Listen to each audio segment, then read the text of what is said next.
ফাঁসিয়াখালী বামহাতির ছড়া শ্বশুরের হাতে পুত্রবধূ ধর্ষণের অভিযোগ উঠেছে। গত 15 সেপ্টেম্বর লামা উপজেলার 3 নং ফাঁসিয়াখালী ইউনিয়নের 5 নং ওয়ার্ডে এক চাঞ্চল্যকর ঘটনায় এলাকায় উত্তেজনা ছড়িয়েছে। অভিযোগ, স্বামী রুবেলের স্ত্রী শাকিলা আক্তারকে তার শ্বশুর মনির হোসেন জোরপূর্বক ধর্ষণ করেছেন। দীর্ঘদিন লজ্জা ও ভয়ের কারণে ভুক্তভোগী এই ঘটনাটি গোপন রাখলেও শেষমেশ পরিবারের সহযোগিতায় তিনি বিষয়টি প্রকাশ করেছেন। অভিযোগে বলা হয়েছে, অভিযুক্ত শ্বশুর মনির হোসেন পুত্রবধূকে বিভিন্ন সময়ে পাশে বসার সুযোগ নিয়ে অশ্লীল আচরণ করেন এবং ধর্ষণের ঘটনা ঘটান।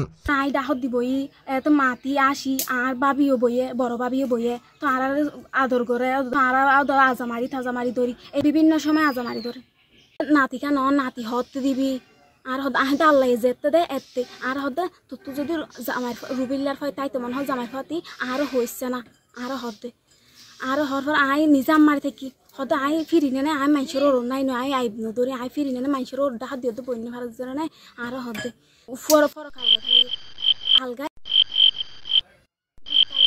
আনা হই আর হতে তোর আম্মাইবো আর আম্মাইবো হয়ে না আর গিয়ে মাঝে আর দুয়ার বান্ধার দিয়ে মোবাইলে হতা হওয়ার পরে দুয়ার বান্ধা দিয়ে আই দুয়ার বন্ধ করছি। জুন জুন জবদের ঘরত কিও নাই আর সন্তানও নাই আর শাশুড়িও নাই আর দুইজন আছি আর ওর আয় তো আর ওরা আরে রুমর লগিয়ে সিবি ধরি সুপার তো সিবি ধরি রুমর লগিয়ে আর ফ্যান তুলিয়ে নাই হাড় মাঝে নেড়া খেলে নেড়াই জামাইবো জেন করে ফ্যান করছি।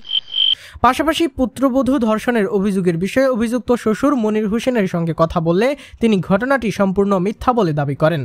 তিনি জানান, এর আগে তাদের মধ্যে একটি সম্পর্ক ছিল এবং সেটি ঢাকতে বা চাপা দিতে এ ধরনের মিথ্যা অভিযোগ আনা হয়েছে বলে দাবি করেন মনির হোসেন। এটা সত্য না, এটার আগে একটা পরকীয়া ছিল, ওটাকে জামা চাপা দেওয়ার জন্য এই জিনিসটা ঘটাইছে।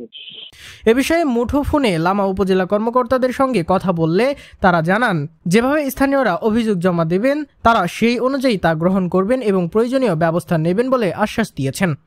প্রায় 1 মাস আগে ঘটনা, ওনাদেরকে বললাম যে আপনারা মামলা করবেন নাকি অভিযোগ দেবেন, কোনটা করবেন।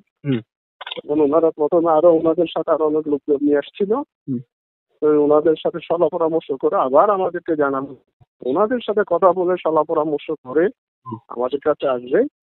তখন আমি বলতে আপনি যেভাবে নিয়ে আসেন সেভাবে নেন। তবে স্থানীয়রা দোষীদের বিরুদ্ধে সঠিক তদন্ত ও ন্যায় বিচার নিশ্চিত করার আহ্বান জানিয়েছেন। Desk news, Bandarban Tribune.